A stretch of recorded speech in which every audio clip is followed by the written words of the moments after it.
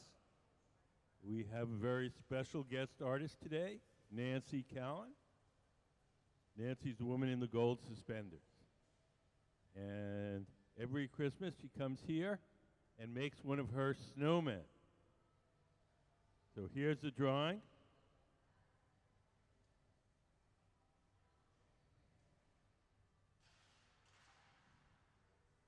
So it's going to be about the same size as this drawing. So it's going to be a big old thing.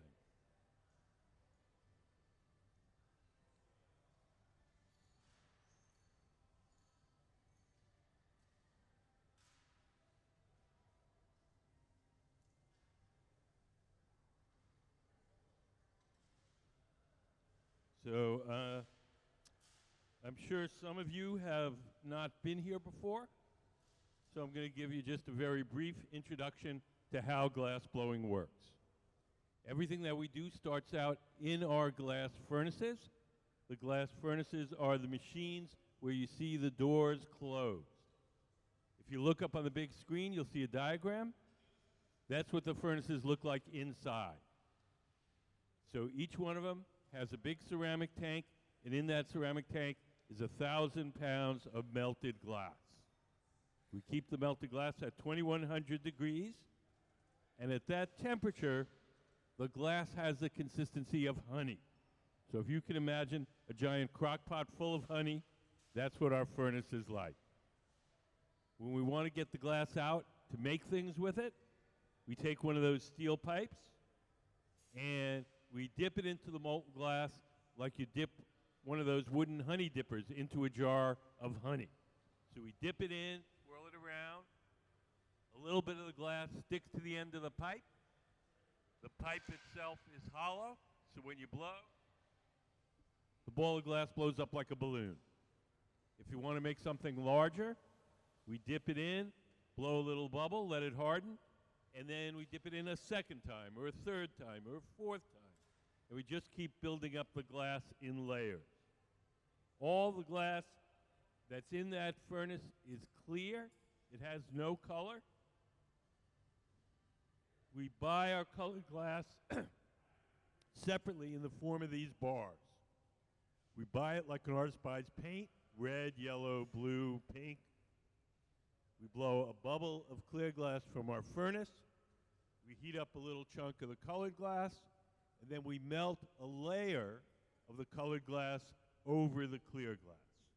Can we put on the color overlay drawing? So if you look there, we have yet another little diagram. So we put a big blob of color on top of the clear bubble. We smush it until it entirely coats the original bubble, and then we dip it in more clear glass. When we blow it up, that thin layer of colored glass will line the object with color, and it'll look, for all intents and purposes, like it was made out of colored glass. Now, in a big factory, where you're going to make everything the same color, then they melt the colored glass in the big furnace. But here, we're a bunch of artsy-fartsies, and we want to make a red thing, then a purple thing, and a blue thing. So we color each piece individually so we can have any color we want, anytime we want. In a factory, you're going to make 1,000 blue bowls. You just melt a tank full of blue and dip into it.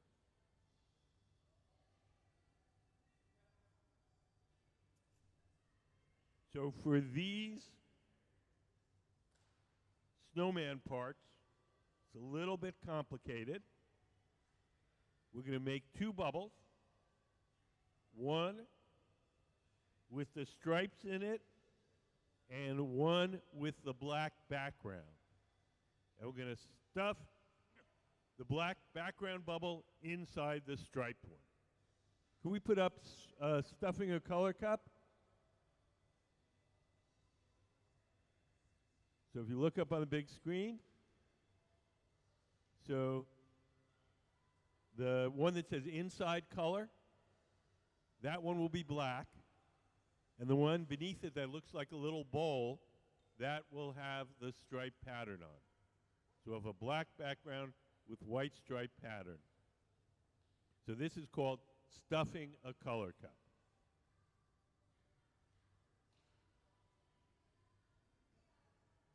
So Nancy, our guest artist, she's got the black bubble.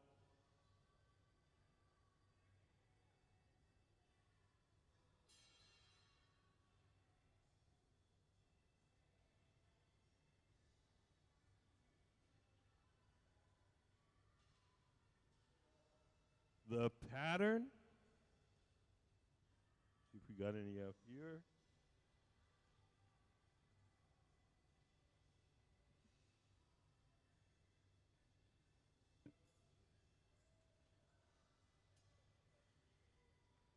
Oh, okay. Whoa.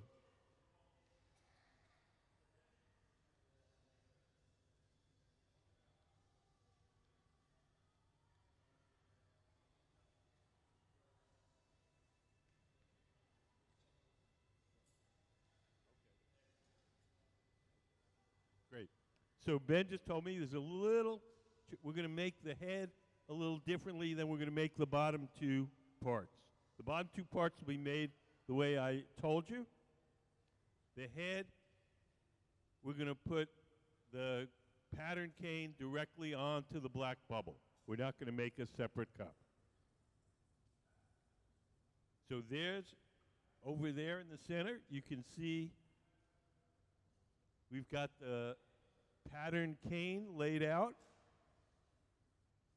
Those are our stripes. Cane is just stripes the glass. See if I can find a, to show you.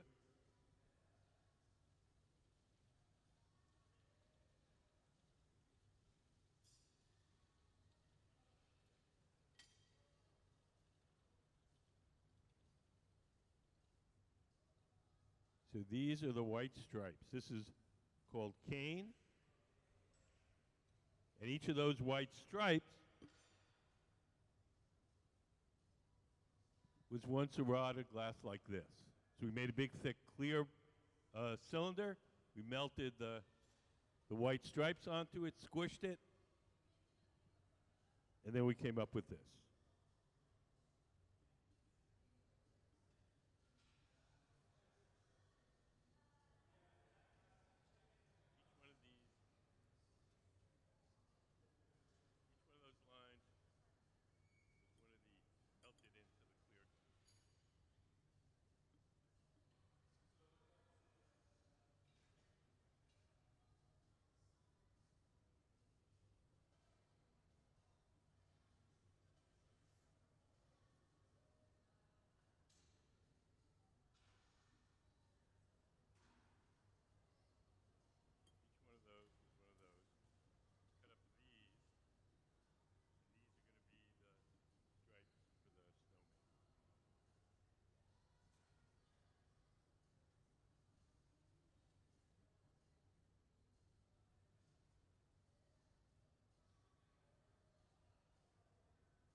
So now you can see Nancy's melted on the canes for the stripes.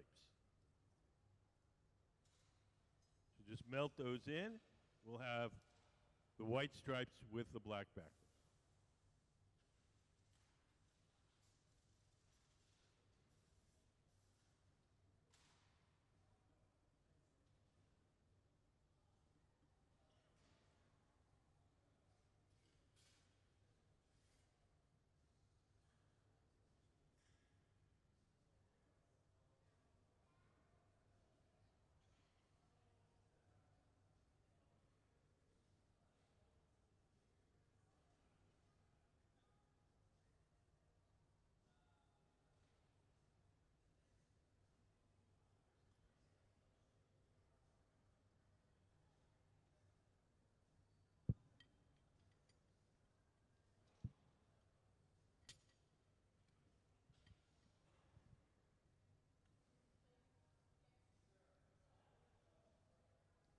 Anybody have any questions?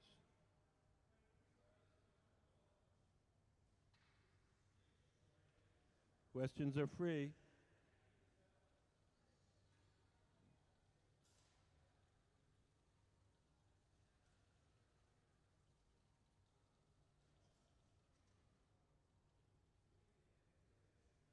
So Nancy Callan, our guest artist, found some bubbles in the glass, I think.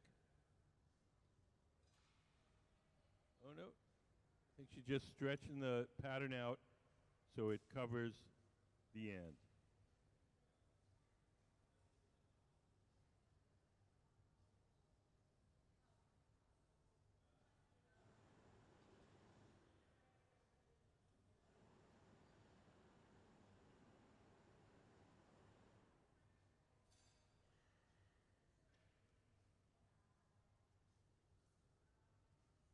So when we put the flat canes against a round bubble, it leaves a little bald spot on the top.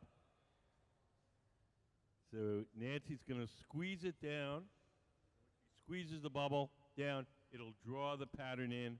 It'll entirely cover male pattern baldness.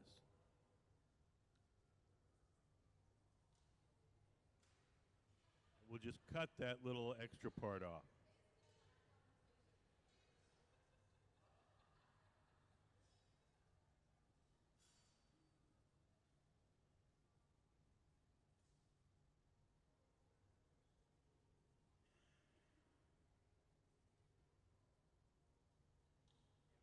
So as she squeezes it down, it draws the pattern inward, and now it completely covers the bubble, and will knock that little irregular part off.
So Ben, the man in the red, has another bubble which has the stripes on it. We're going to make that into a cup, a color cup, which is just like a little bowl shape, and we're going to stuff it with a black bubble for the background.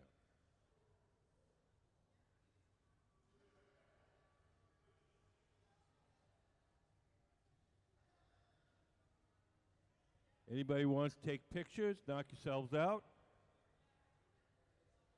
Hi.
So in the center, we're making the bubble.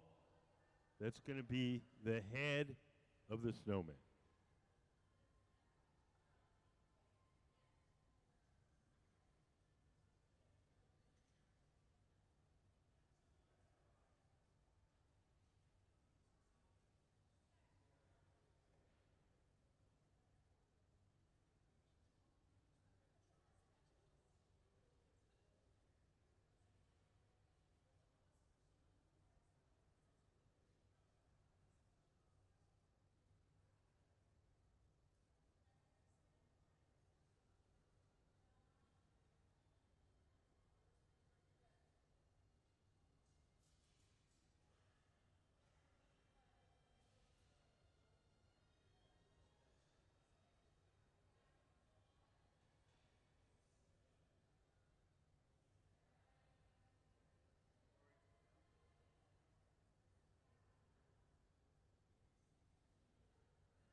So Nancy wants these lines not to be completely straight, but to be a kind of a wood grain pattern.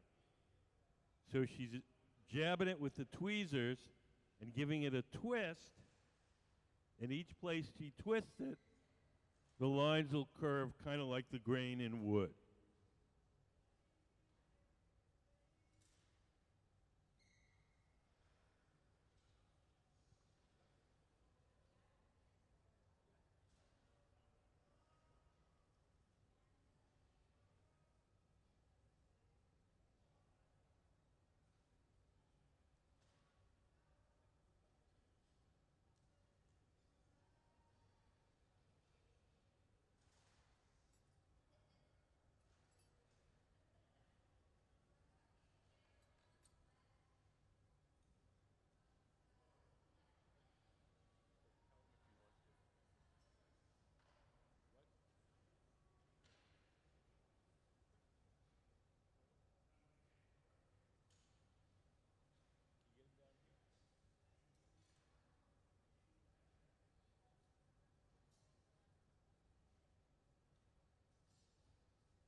So Nancy, in the center, Nancy Callan, our guest artist, is getting ready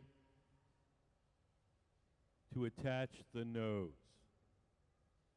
So we made a kind of a test nose. And she's just checking out how to grab it when it's actually hot.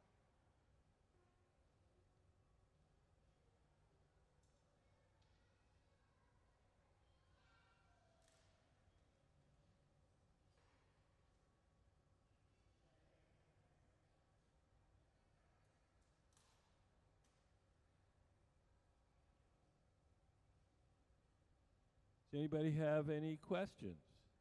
Yes. That's just folded up newspaper soaked in water. Ordinary newspaper. As long as the newspaper is wet, the paper doesn't burn too much, and it doesn't leave any marks as we shape the glass. Yes. Yes, sir. You have a question? Yes.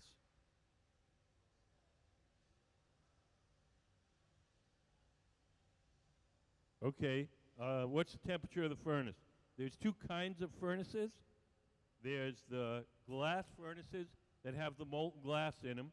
Those run at 2100 degrees. The glory holes, the round ones with the doors open, those have no glass in them, and those run at 2300 degrees. As soon as we get the glass out of the furnace, the temperature starts to drop rapidly. So when we're sitting at the workbench, it's probably between about 1800 and about 1300.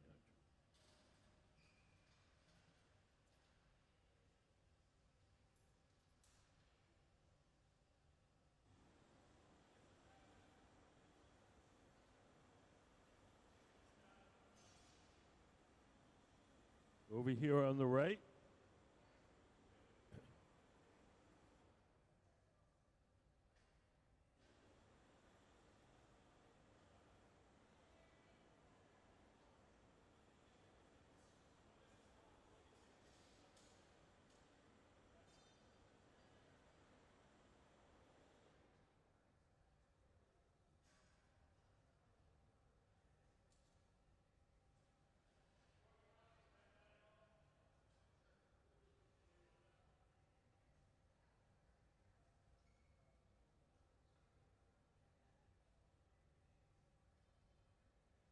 Nancy is rounding it out, making it nice and even.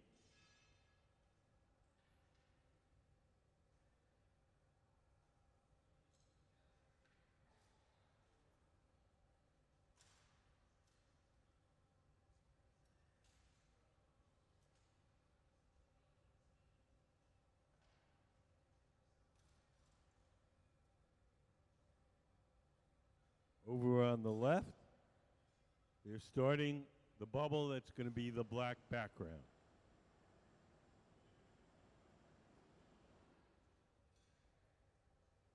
All glass looks orange when it's hot. So those two sticks of glass that they're heating up, those are black. But of course, as you can see as they cool off, you can see they're black again. But when they're hot, they're going to appear to be orange. What you're seeing is the glow from the heat. Just like when you look in a toaster, when the wires are hot, they glow orange. You look at an electric stove, when the burners are hot, they glow orange. So does the glass.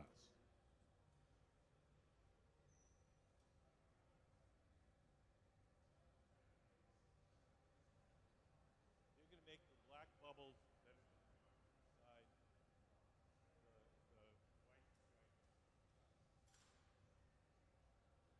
So right now they're just heating up the black. We've got two bars of black.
We have two ways in which we heat up the glass.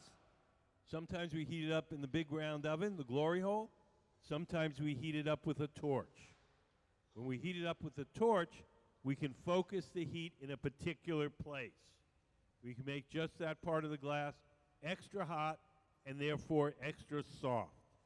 So we can just soften the part that we want to shape.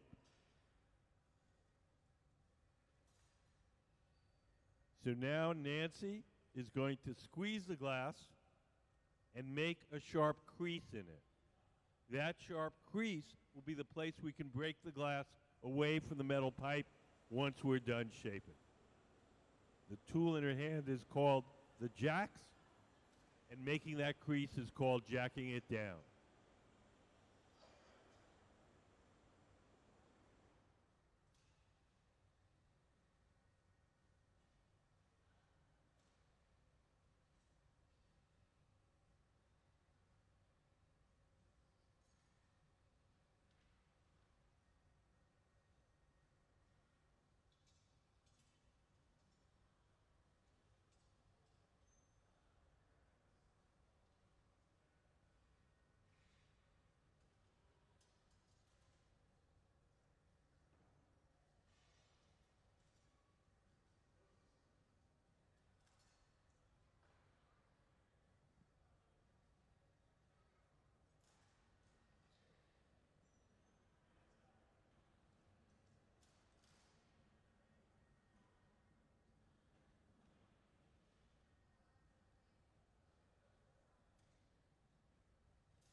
So we're going to transfer the head of the snowman from the rod it was originally blown on to a second steel rod called the punty. The second steel rod will hold it from the bottom while we shape the top. Over on the right, we're making the color cup, the bowl shape, which we're going to use for the big bottom snowball.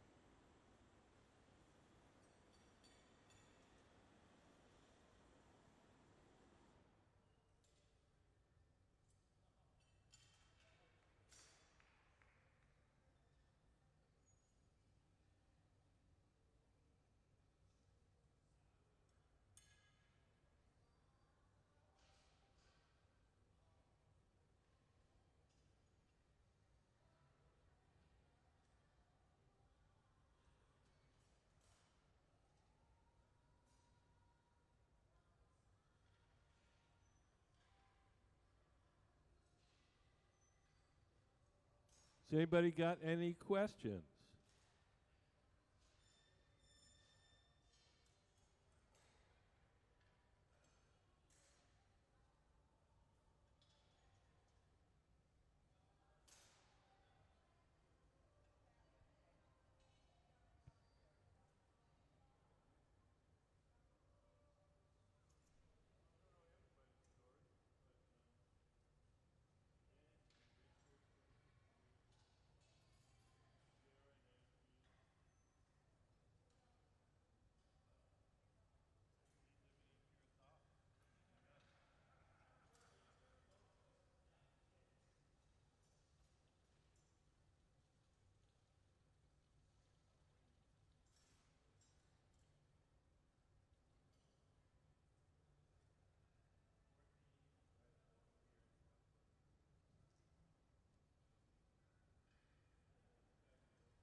Nancy's shaping.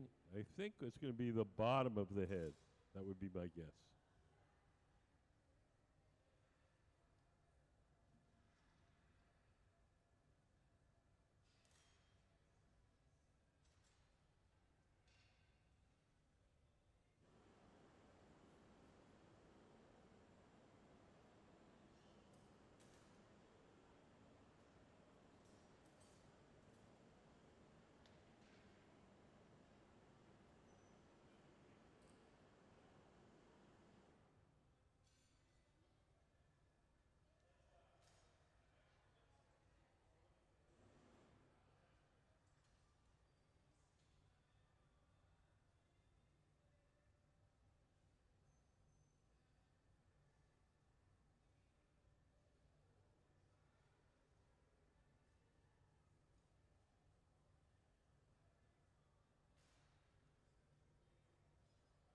So over on the left,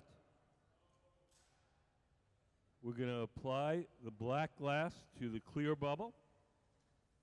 This is called a color overlay.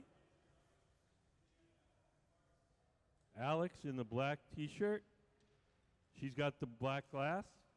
Courtney with the long beard, he's got the clear bubble. and we're going to coat Courtney's bubble with the black glass. And that will eventually become the black background for the white stripes.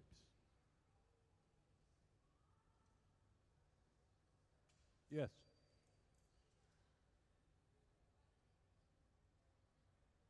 Okay, why do they blowtorch it and then put it in the oven? I'm just going to repeat it so everyone knows what I'm answering.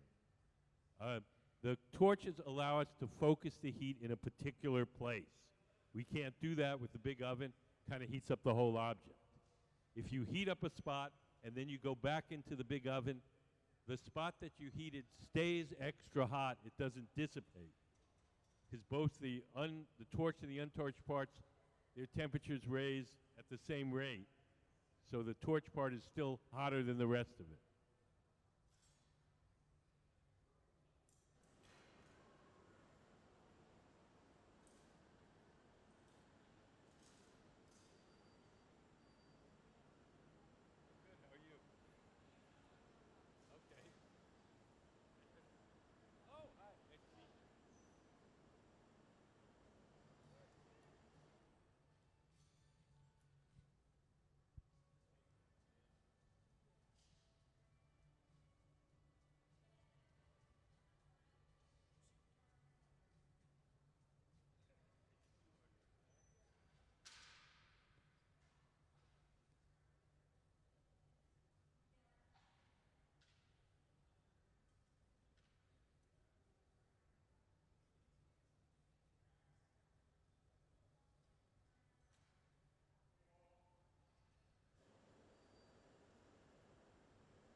Okay, we'd like to give a special thanks to the Gaffer Color Company.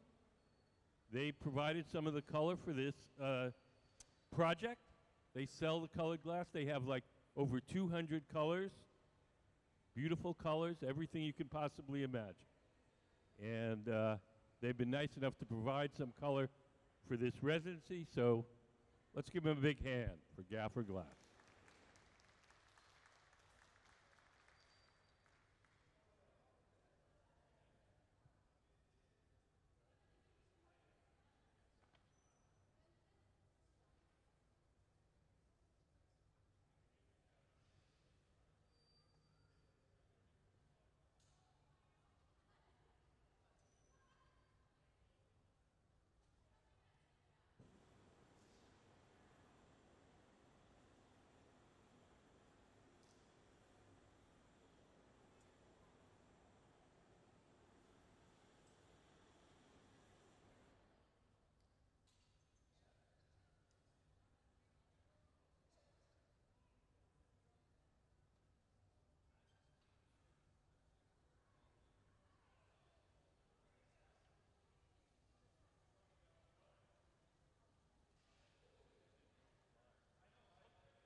What's that machine? Which, the one with the curved side?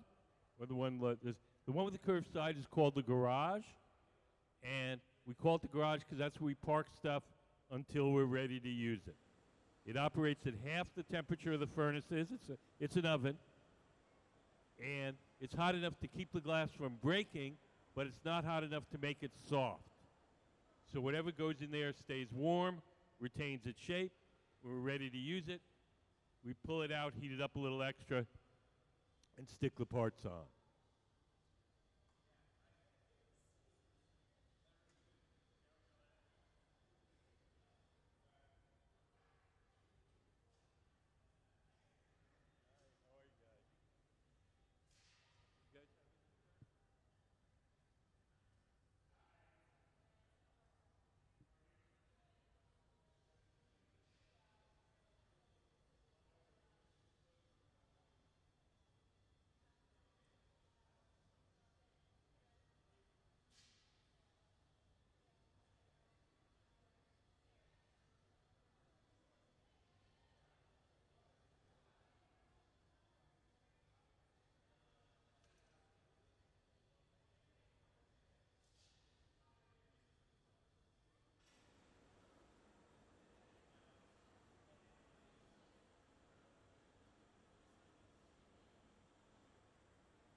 Can we put up stuffing a color cup for a minute?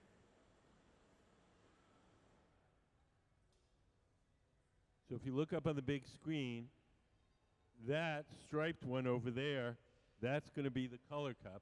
That's going to be the pattern on the outside. And they're making a black bubble over there, and that's going to go inside. And so we'll have a black background with the white stripes on the outside. Does that make sense?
So we have a little video. You can hear Nancy talking about her work. Can we play Meet the Artist? Can you hear me? Are you tuning in to me? Can you hear me? I can't hear you. Hello? Check, check. Can you hear me now? I'm Nancy Callan. I'm from Seattle, Washington.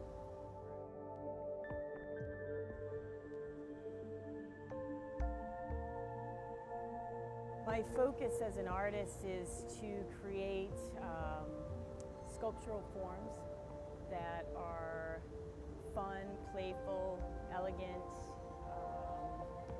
and a lot of my work is inspired by fashion.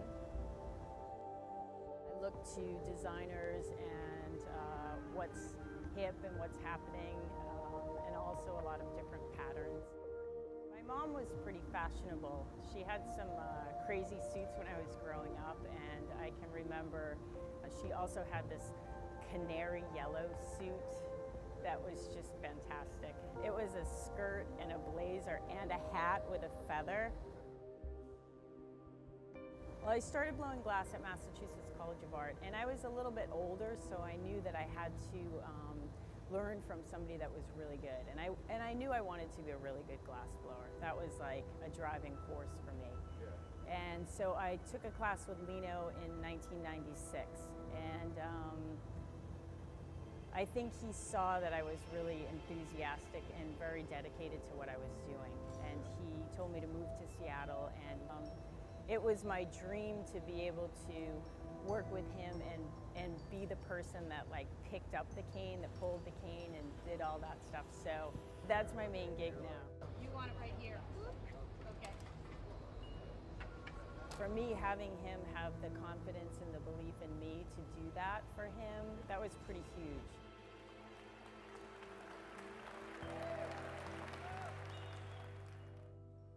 I'm working on a few different series here at the Museum of Glass in my residency, and I'm really excited to be here, of course. It's such a great opportunity to just have a little bit more freedom and explore new ideas.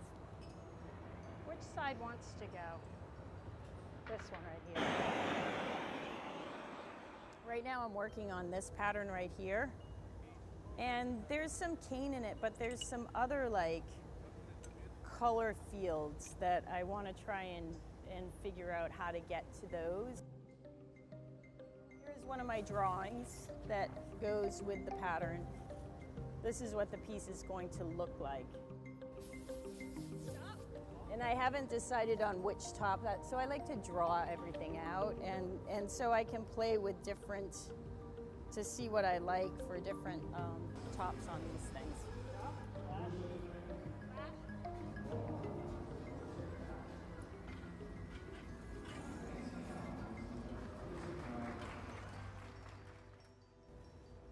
I'm also working on another series that I started maybe a year ago.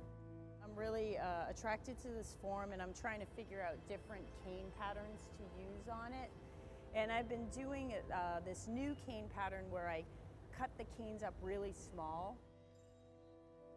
So I am experimenting and really trying to fine-tune some forms.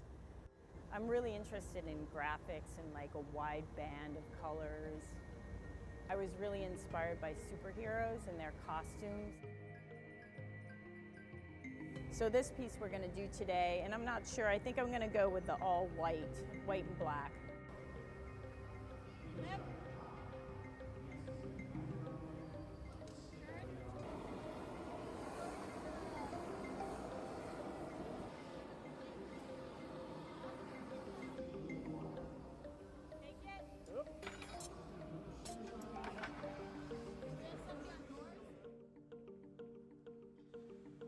I feel like there's so many more things to like figure out and explore that I haven't even come up with yet.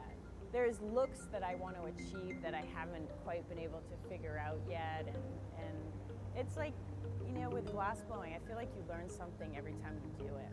It's pretty incredible.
So the bowl shape with the little white wavy lines, that's called color cup.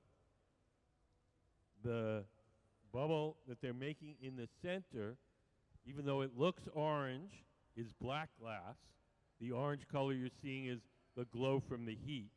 And that black bubble is going to go inside the color cup with the white wavy lines. Can we put up stuffing a color cup? So if you look up on the screen, that's the plan.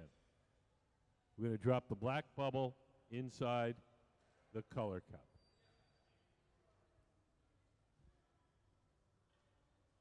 Does anybody have any questions?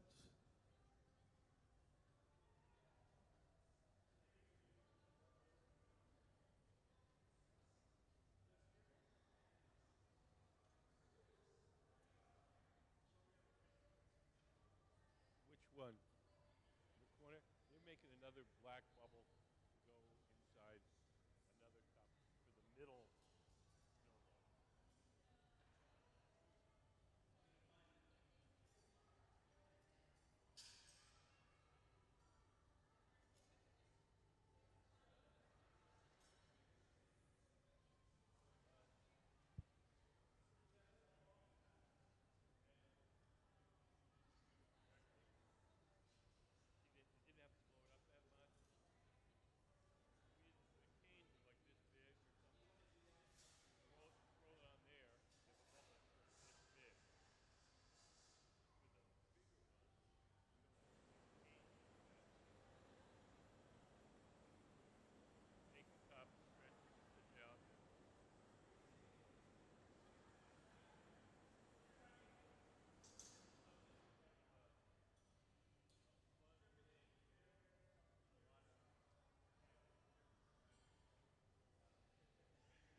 Garage.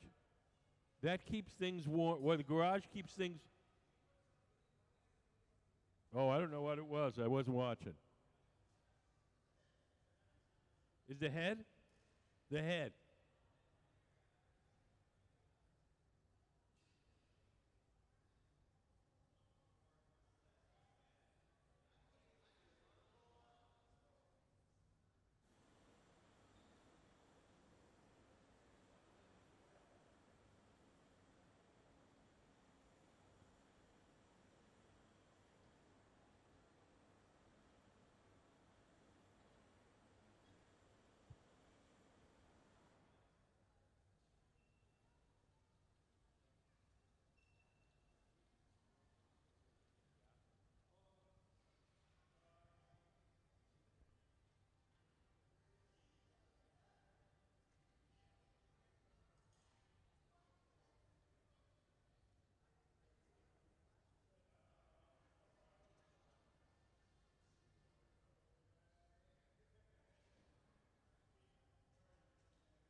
Any shops like this in the state of Washington?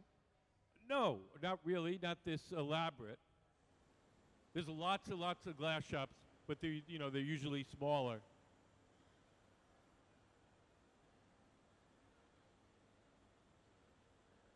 Oh, I've never measured any of them, but it's certainly a deluxe one.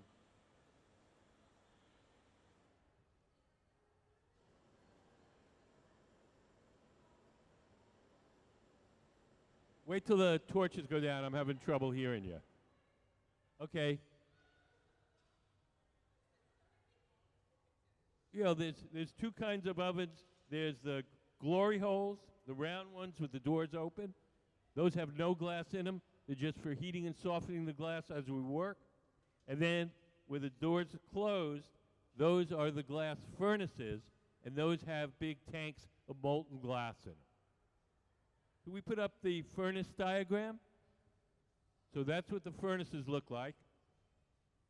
A big ceramic tank with 1,000 pounds of melted glass, and there are two of them. And then a glory hole diagram.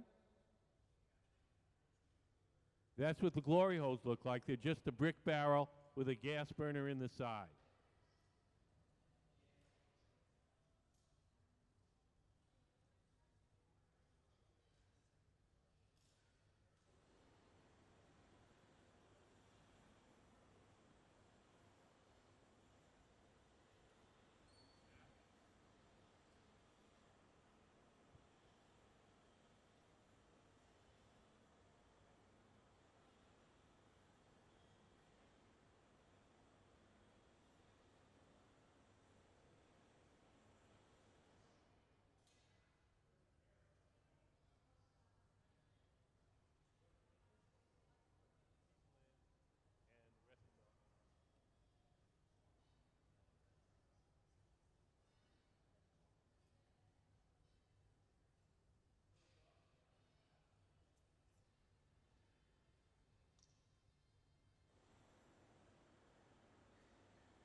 Every once in a while, these steel pipes get hot. When they do, we take them over to that trough. That's called the pipe cooler. We just spray water on the metal pipe. That cools it down, makes it easier to hold. With all the weight out on the end of that pipe, The higher up we can grab it, the better leverage we have. Does anybody have any questions?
So we're going to put one more coating of hot molten glass on that bubble. Each time we dip it in and coat it, it's called taking a gather. When he comes out, we'll drip some of the excess glass off into that metal can.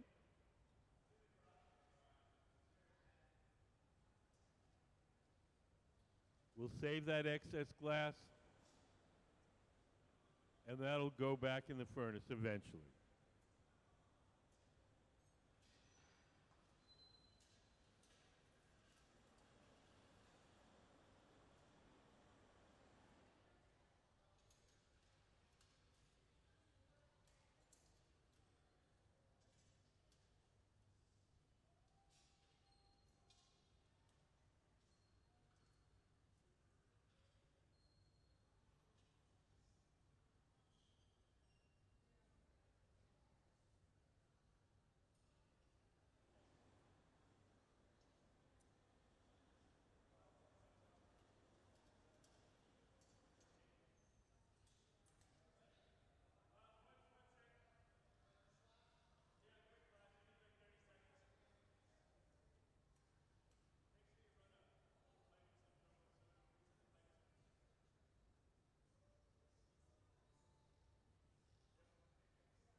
So we're going to take the color cup with the wavy design off the metal rod.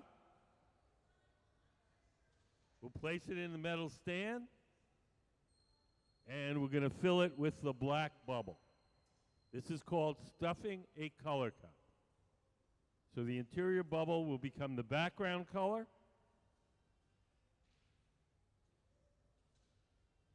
Of course, it looks orange now. The orange you're seeing is the glow from the heat. When it cools off, that'll be black with the white stripes on top of it.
So we're torching that little ridge as the back of the bubble. Make that extra hot and soft with the torch and roll it against the metal table to tuck that little ridge in.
So in the center,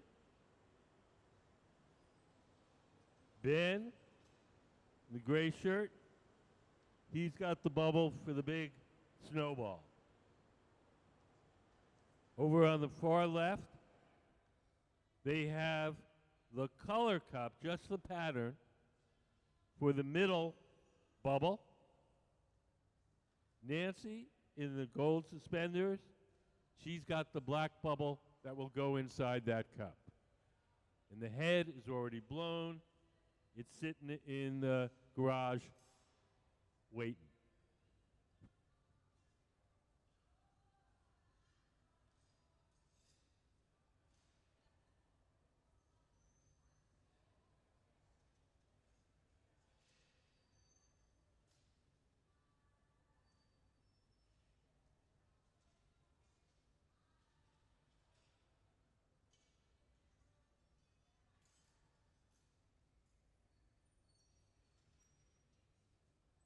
So now one of the glass blowers is seated to the left of the workbench. He's the guy that's blowing. The guy with the long beard. He's the one that's blowing. He's blowing through that steel tube, the blowpipe, and inflating it as Ben, sitting at the bench, shapes it.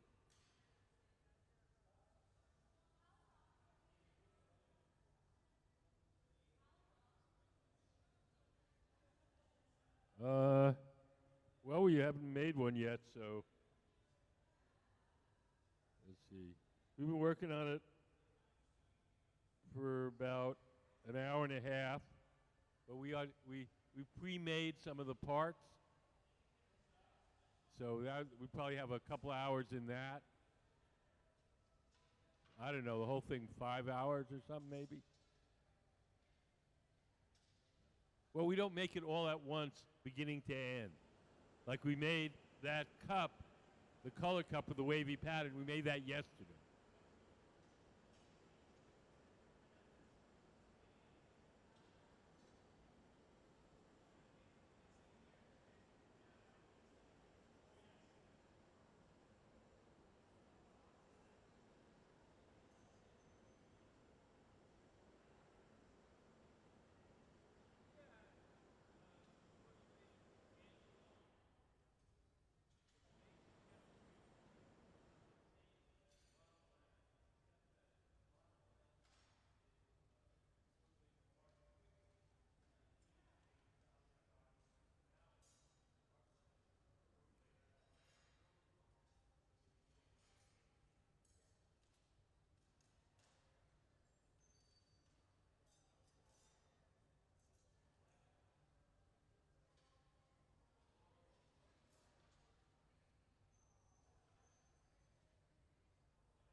So now we're squeezing the glass and making a sharp crease in it.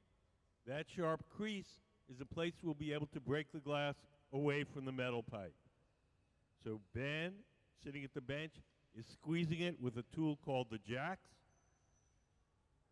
and making a sharp notch or crease in it.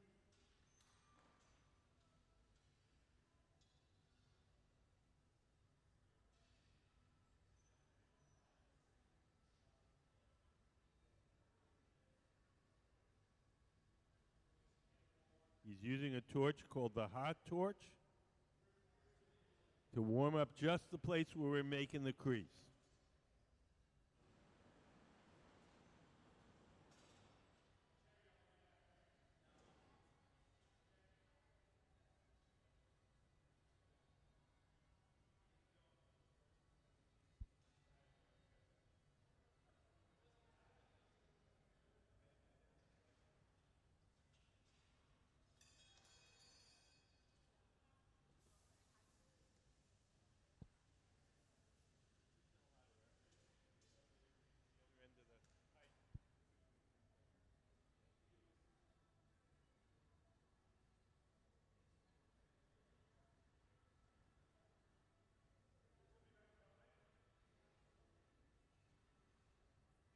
So when we squeeze the glass like that, it's called jacking it down.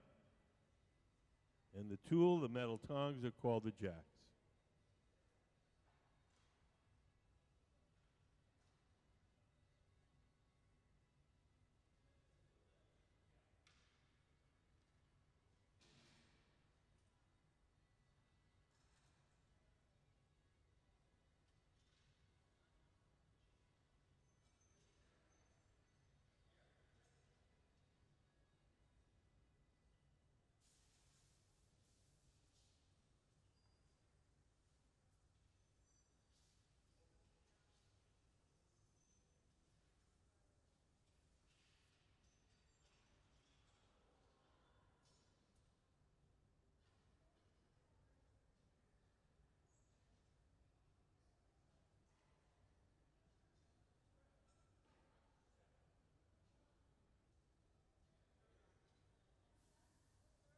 So Sarah is blowing, Sarah in the gold shirt,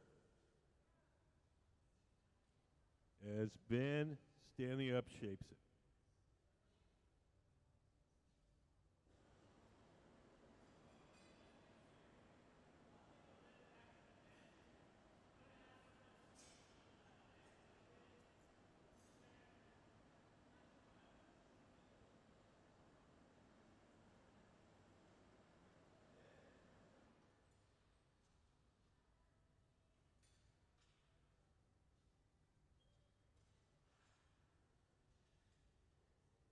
Over on the left, Nancy is stuffing the cup for the middle-sized snowball.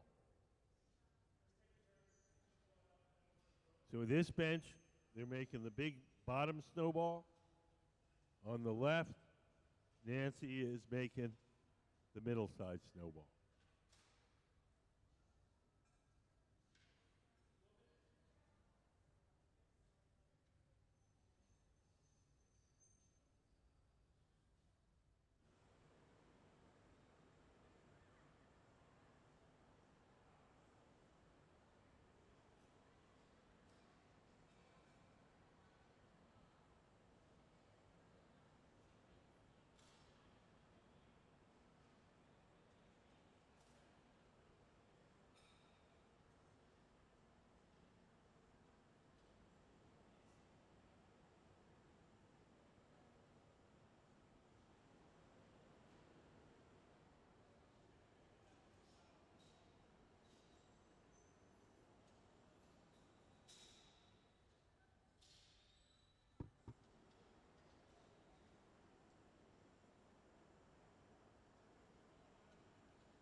snowball here.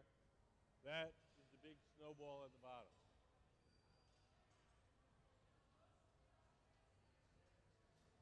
Yeah, that's going to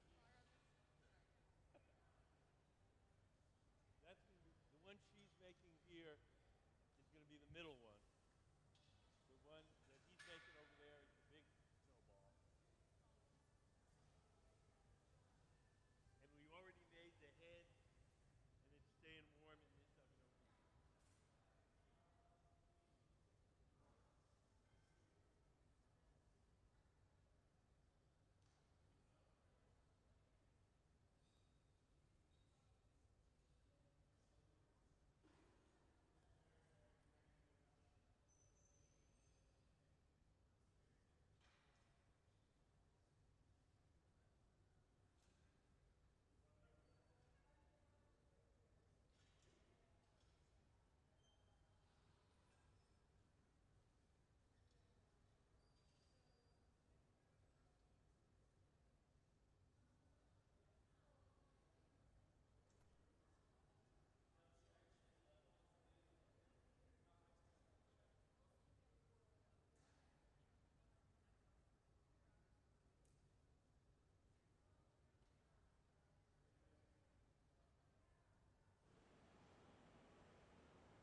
Can we show the cane pickup replay?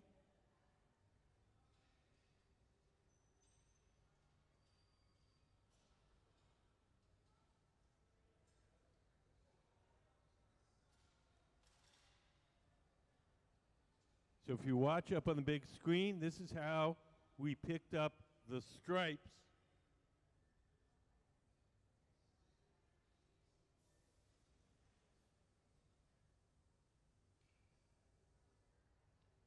Then we squished it.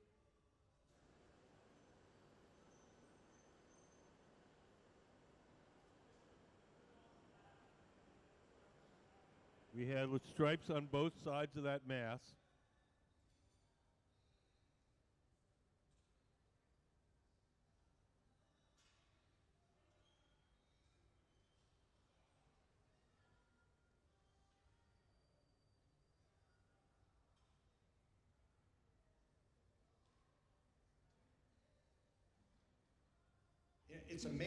It's amazing when you look.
Anybody have any questions?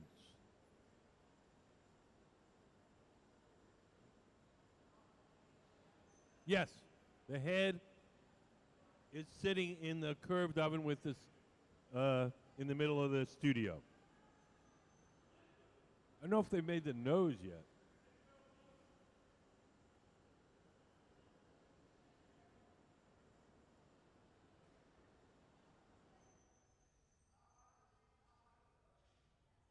(2,300 degrees Fahrenheit).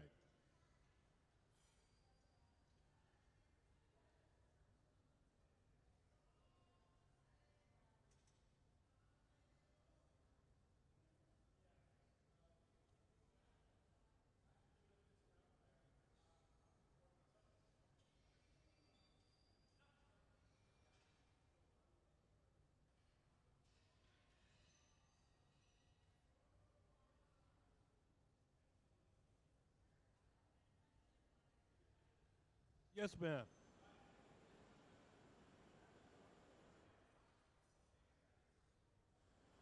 Nancy in the gold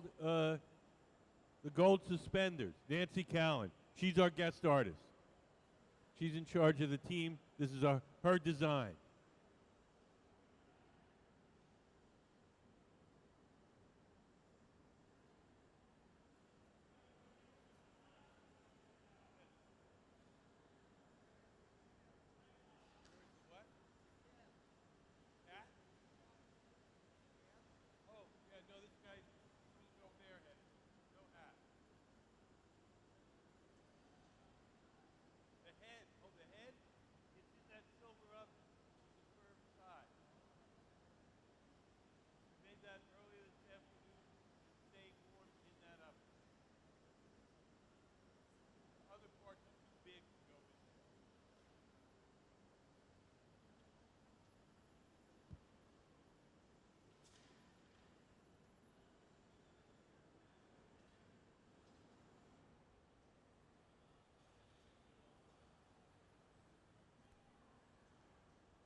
So Ben's going to poke a little hole in the base.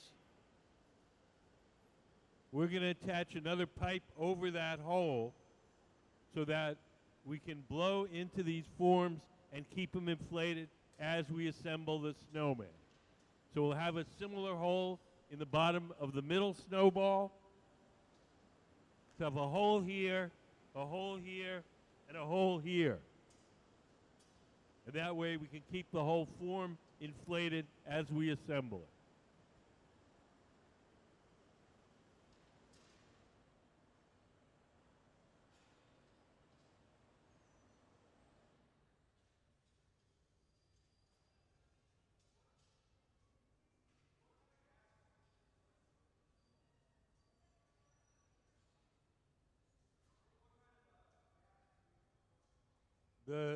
This torch is propane and air. This torch is propane and oxygen.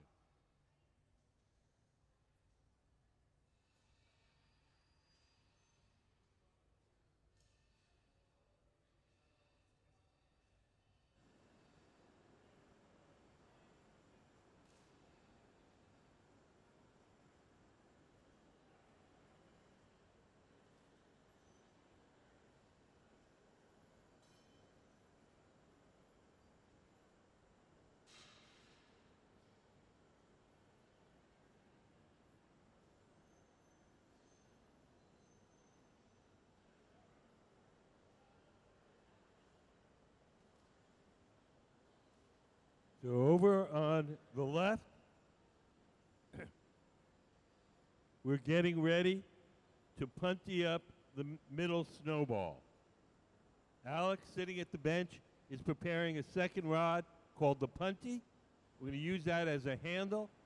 to hold the middle snowball from the bottom while we shape the top.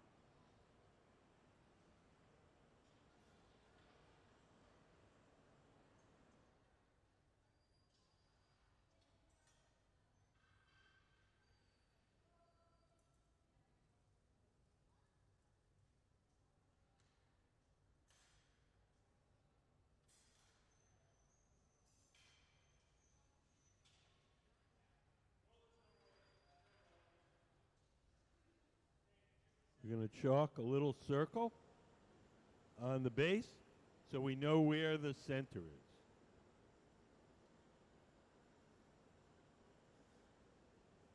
We want to attach that second rod as close to the center as possible.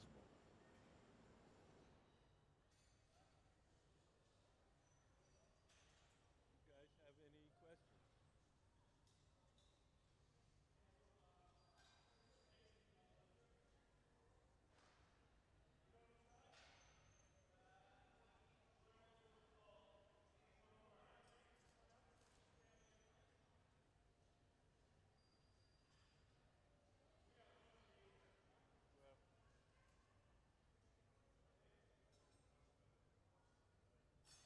Just stretch.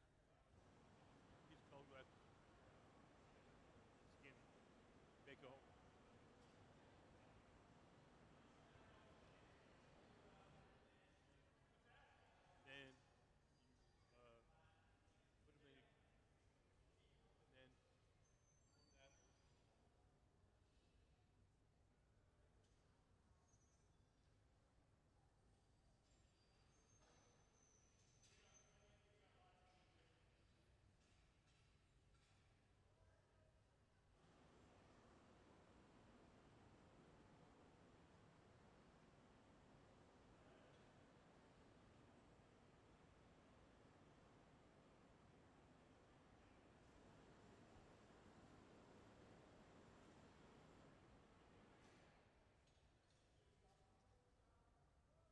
So here comes, whoops, shoot that again. We're going to be punting up our middle snowball. In the center, we're punting the large snowball. We're using a special kind of punty. It's called a blow punty. It's not, the usual punty is a solid steel rod. This one is a pipe, a hollow pipe, and that allows us to blow not only to support the object, but we can also blow into it as well.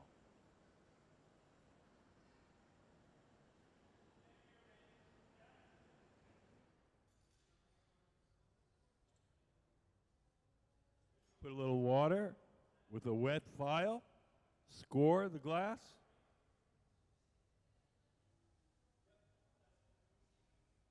And we'll give it a sharp tap. And off it comes.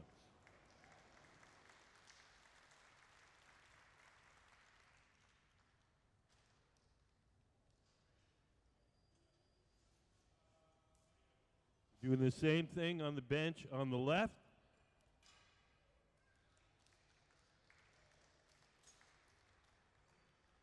So now these parts are held from underneath. The top of the part can now be heated and shaped.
Has any of you guys seen the Netflix show Blown Away? Oh, we got a couple here. You remember Catherine Gray, one of the judges from the first season. There's going to be a second season, so you should all watch it. Those of you who don't know what it is, it's a Netflix series, a reality TV show about glass blowing. And we don't know who's going to be contestants next year, but Catherine will be, again, one of the judges.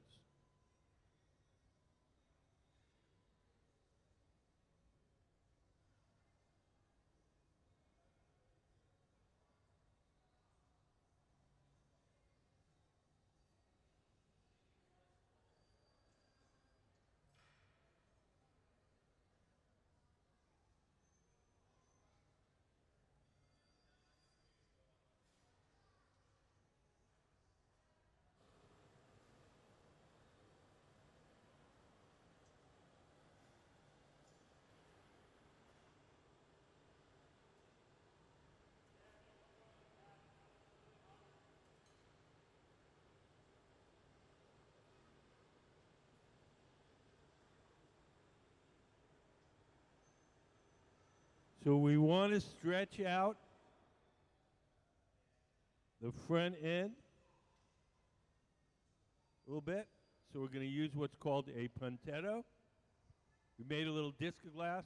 We're going to attach it to the opening and use it to just pull the opening out a little bit, then squeeze it down and cut it off. Because there's no place to grab it right now because it's so round.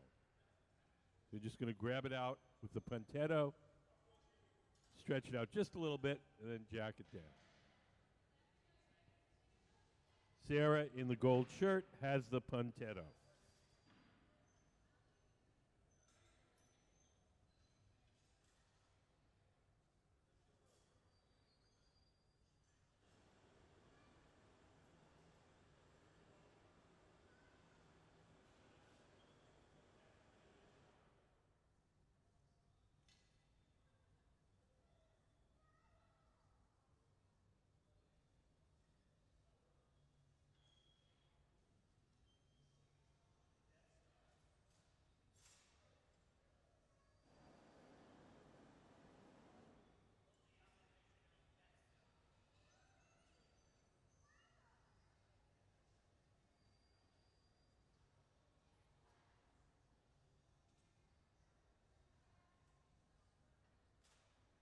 So we're going to grab that opening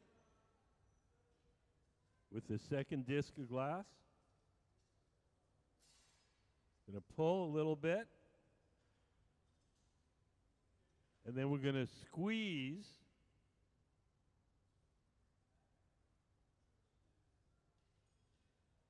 And that's going to enable us to close up the opening at the top.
We're going to trim some of the glass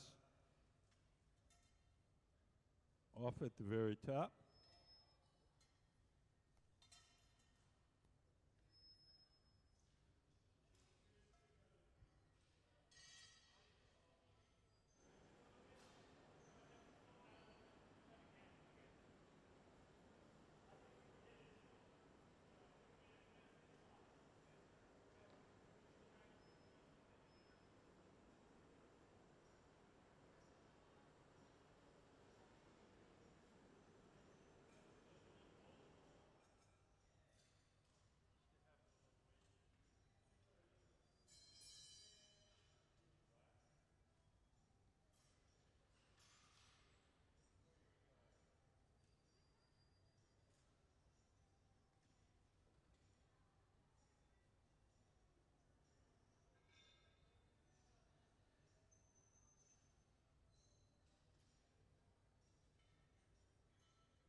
Yes.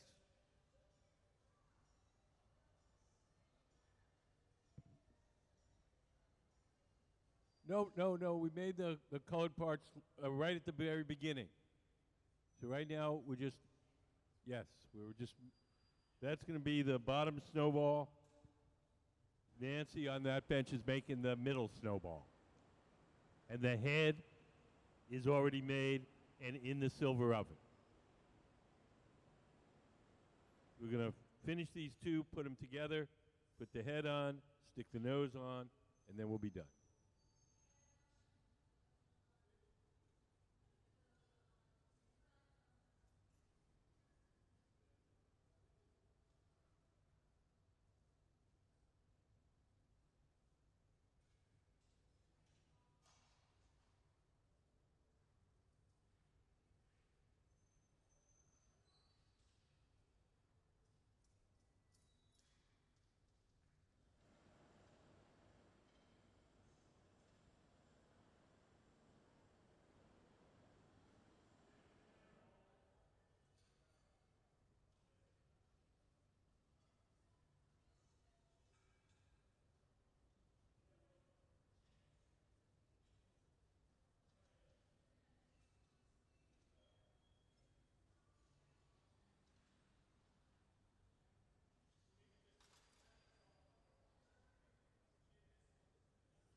Walter.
to join the two snowballs together.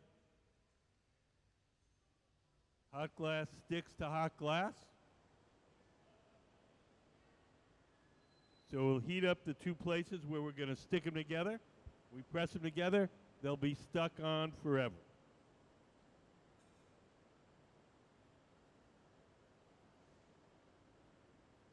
We have one torch on the top of the bottom snowball. And we also are torching the connection between the metal pipe and the snowball. That connection is fragile. As long as we keep it warm, everything's okay.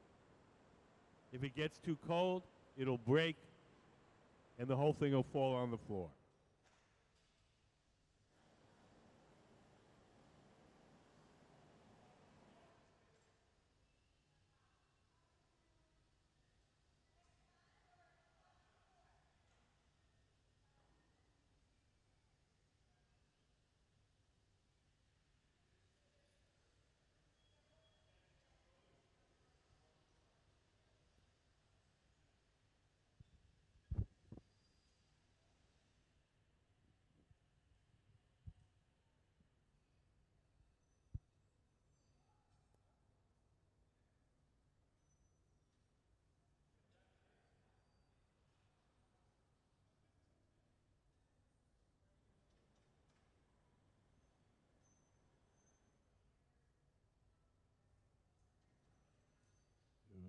Our guest artist is Nancy Callan in the gold suspenders. She's working with our Museum of Glass Hot Shop team. And we want to thank Gaffer Glass for providing some of the colored glass for this demonstration.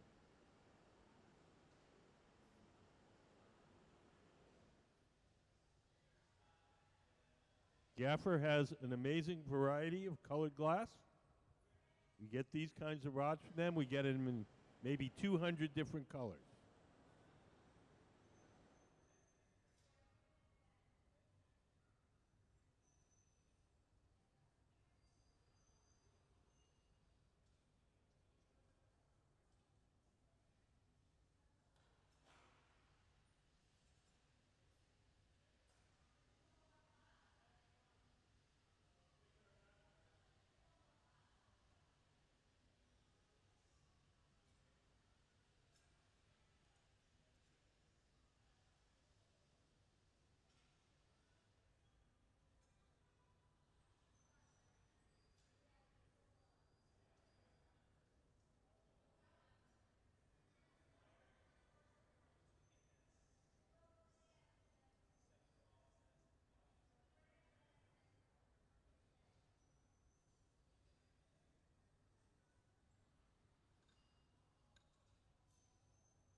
So here we come with the middle snowball. Hot glass sticks to hot glass. We press the two together. They'll be joined forever.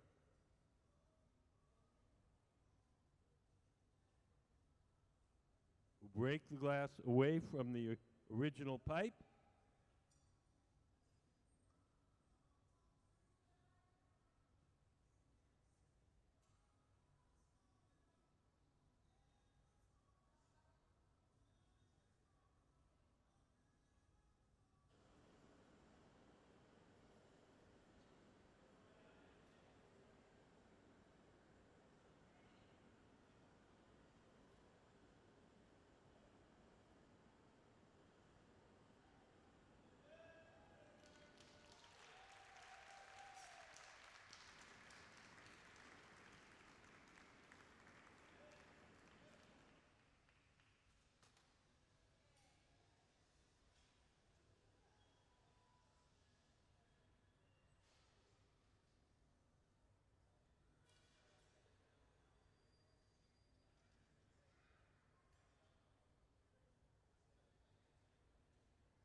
Anybody have any questions?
So Nancy Callan, our guest artist, is cleaning up the top of the middle snowball. We're stretching it out a little. We're going to trim just a little bit of that glass off. When the glass is hot, you can actually cut it with a scissors.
So over on the left, we have the snowball head.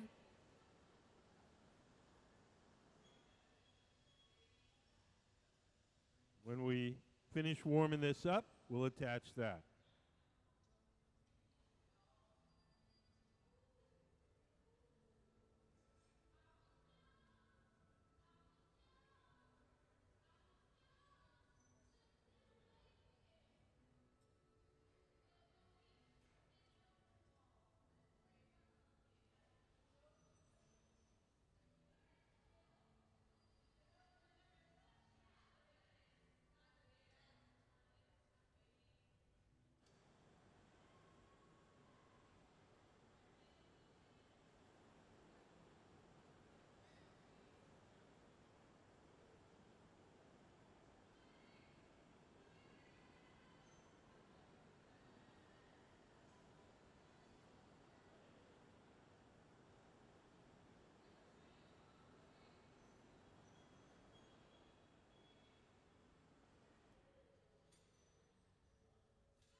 it in the middle rather. We put the clear around.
To the left of center, you see one of our technicians. He's loading the raw ingredients of the glass in the furnace. Glass is made out of three main things: sand, soda ash, and lime. The sand is the bulk of it. It's mostly sand. The soda ash is sodium carbonate. It lowers the melting temperature of the sand. And the lime is calcium carbonate, and that stabilizes it chemically. So we get it all pre-measured. We put it in those tubes, shovel it into the furnace, cook it overnight. In the morning, we have a tank full of clear glass.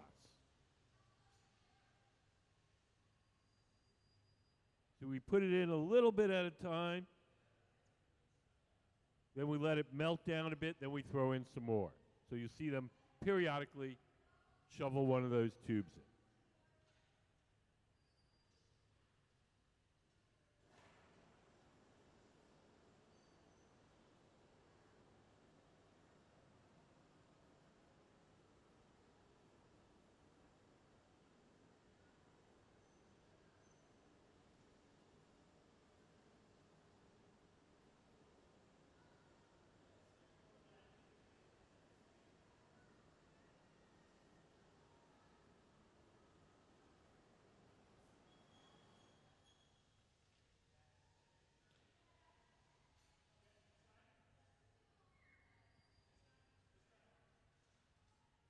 Okay, we're getting ready to attach the head.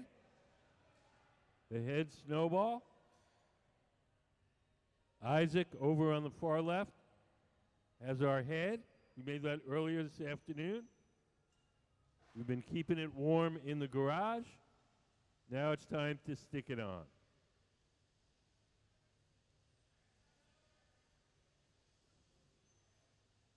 We're heating up the spot where we're going to stick it. He's heated up the bottom of his piece. When you press two pieces of hot glass together, they stick to each other.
So we just have one more thing, the nose.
So we're going to drill a little hole. So we blow air through the bottom. It'll go up all the way into the nose. We're going to put that nose right over the little hole that they're drilling now. We want to be able to keep all the forms inflated as we assemble it.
So everything that we make here has to be cooled off slowly. So we're going to take it off the metal rod, and we're going to place it in an oven called the annealing oven, where it will be cooled slowly over a period of several days.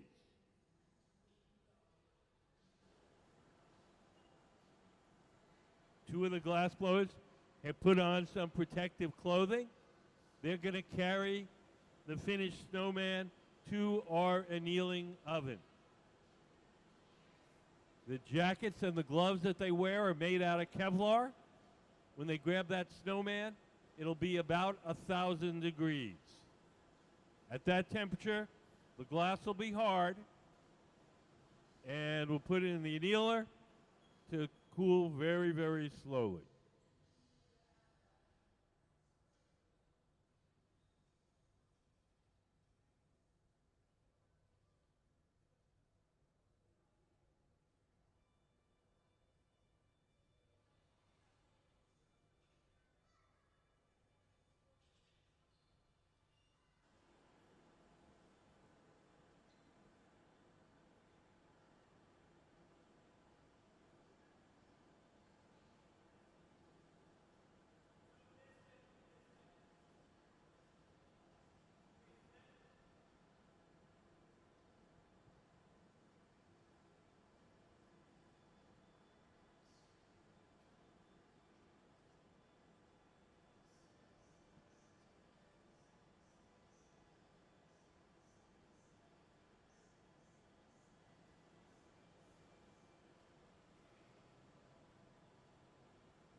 So we've got a trolley. The trolley has a layer of ceramic fiber blanket on it. It's a modern replacement for asbestos.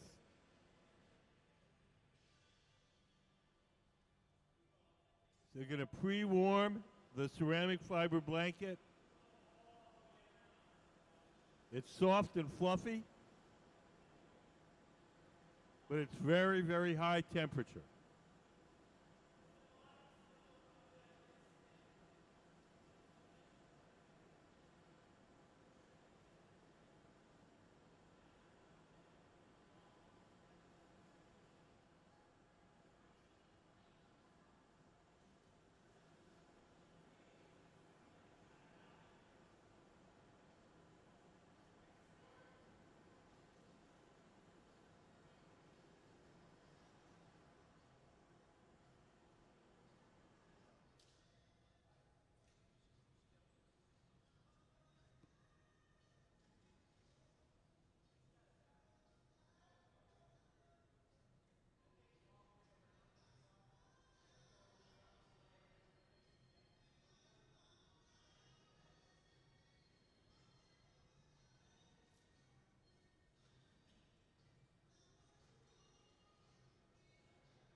So we're moving in.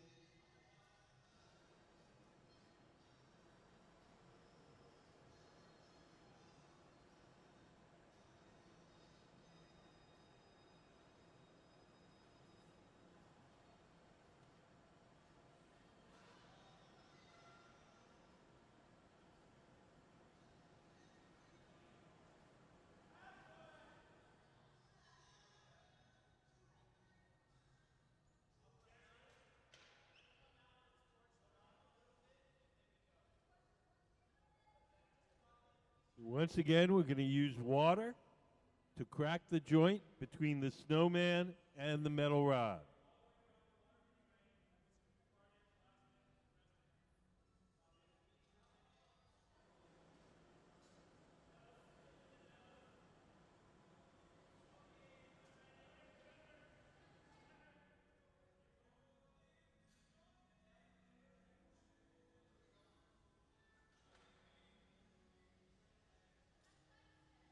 We're dripping water on that joint.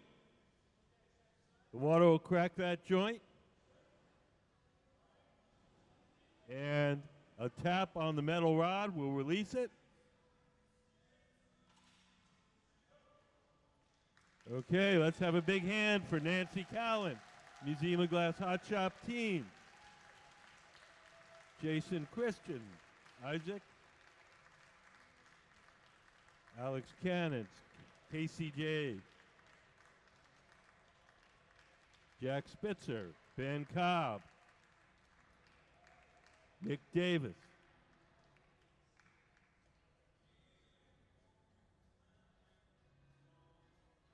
Look on the screen. You can see it going into the oven.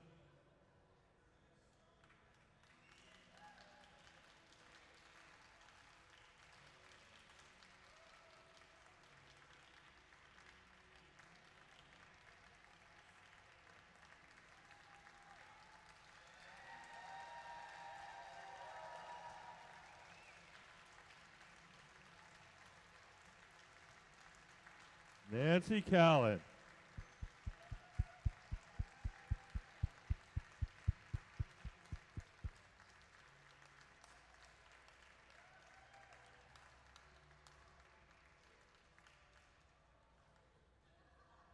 Thank you all for coming in. If you're here for tonight's event, you can hang out. Otherwise, I bid you a fond farewell. Thank you all for coming in. We appreciate it. And thank you to Gaffer Glass for helping us out with this event.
So if you're here for this evening's event, you're welcome to stay.